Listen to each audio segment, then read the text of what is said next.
Цунами теңіз ашуы. Цунами бұл теңізде пайда болатын үлкен толқындар. Бұл толқындар өте күшті және жойқын болуы мүмкін. Цунами жағалауға жақындағанда биіктейді және құрлыққа үлкен зәдде газ келтіруі мүмкін. Цунами сөзі жапон тілінен аударғанда айлақ толқыны деген мағынаны білдіреді. Бұл атау кездейсоқ емес, себебі Жапония цунамиден жиі зардап шегеді. Цунамидің негізгі қаупі оның кенеттен пайда болуында. Көбінесе цунами жағалауға дейін байқалмайды. Бұл көптеген адамдардың өмірін қымбатқа түсіреді. Цунами неден пайда болады? Цунамидің пайда болуының бірнеше себебі бар. Ең көп таралған себеп бұл су астындағы жер сілкінісі. Жер сілкінісі кезінде теңіз түбінде үлкен қозғалыс пайда болады. Бұл судың үлкен массасын қозғалысқа келтіреді. Бұл қозғалыс цунами толқындарын тудырады. Цунами сонымен қатар вулкан атқылауынан, су асты көшкінінен және астероидтардың құлауынан да пайда болуы мүмкін. Алайда, бұл себептер жер сілкінісіне қарағанда әлдеқайда сирек кездеседі. Жер сілкінісі цунамидің ең көп таралған себебі. Су астындағы жер сілкінісі теңіз түбіндегі тақталардың қозғалуынан пайда болады. Бұл қозғалыс теңіз суының үлкен массасын ығыстырып, цунами толқындарын тудырады. Цунами толқындары өте үлкен жылдамдықпен, сағатына 800 километрге дейін жылдамдықпен қозғалуы мүмкін. Ашық мұхитта цунами толқындарының биіктігі онша үлкен болмауы мүмкін, бірақ олар жағалауға жақындағанда биіктейді. Себебі, толқындардың энергиясы тұрақты болып қалады, ал жағалауға жақындаған сайын судың тереңдігі азаяды. Вулкандар мен цунами, отпен су арпалысы. Вулкан атқылауы да цунамидің пайда болуына себеп болуы мүмкін. Бұл әсіресе су астындағы вулкандарға қатысты. Вулкан атқылауы кезінде үлкен көлемдегі лава, күл және газ бөлініп шығады. Бұл материалдар суға түсіп, цунами толқындарын тудыруы мүмкін.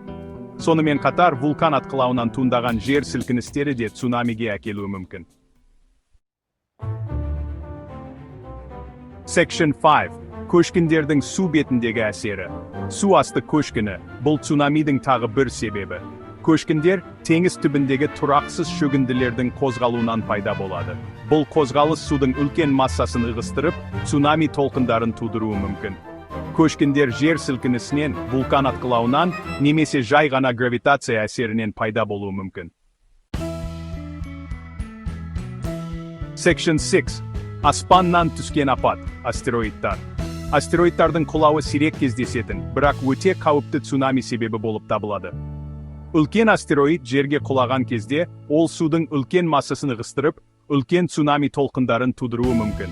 Бұл цунами толқындары бүкіл әлем бойынша жойқын салдарға әкелуі мүмкін. Section 7. Цунамидің түрлері. Жалғыз толқын емес. Цунамидің бірнеше түрі бар. Олардың ішінде ең көп таралғандары жергілікті цунами. Бұл цунами жағалауға жақын жерде пайда болады, және бірнеше минут ішінде жағалауға жетуі мүмкін. Аймақтық цунами. Бұл цунами бірнеше 100 километрге дейінгі қашықтыққа таралады, және жағалауға дейін бірнеше сағат ішінде жетуі мүмкін. Мұхиттық цунами. Бұл цунами бүкіл мұхит бассейніне таралады, және жағалауға дейін бірнеше күн ішінде жетуі мүмкін. Цунамидің түрі оның пайда болу себебіне және орнына байланысты. Section 8. Цунамиден қалай аман қалуға болады? Цунамиден аман қалудың ең жақсы тәсілі қауіпті аймақтан кету. Егер сіз жағалауда тұрсаңыз және жер сілкінісін сезсеңіз, немесе цунами туралы ескерту алсаңыз, дереу биік жерге немесе ішкі аймаққа көшіңіз. Цунами кезінде ғимараттарда болмаңыз, себебі олар құлап кетуі мүмкін. Егер сіз цунами толқынына тап болсаңыз, қалқып жүретін затқа жабысып, көмек күтіңіз.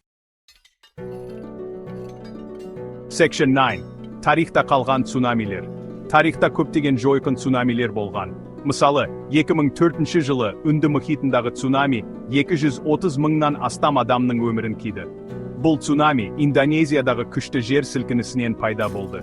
2011 жылы Жапонияда болған Тохоку цунами тағы бір қайғылы оқиға болды. Бұл цунами Жапония жағалауында болған 9 балдық жер сілкінісінен пайда болды, және 18 мыңнан астам адамның өмірін қиды.